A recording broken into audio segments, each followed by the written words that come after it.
Credit to the Clicks team for emailing out illustrated tips and tricks, one a day after delivery, to help you get up to speed. Really useful.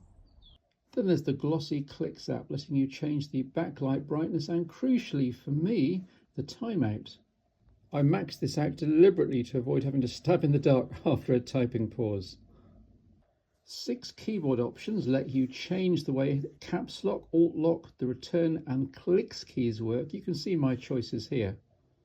Plus there's an interactive tutorial and a tool to check the firmware of the keyboard. There was an update waiting for me after delivery.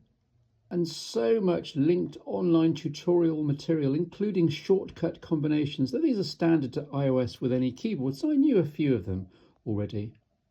Honestly, the only ones I found myself using really were space to play and pause video material and command space to activate Spotlight search.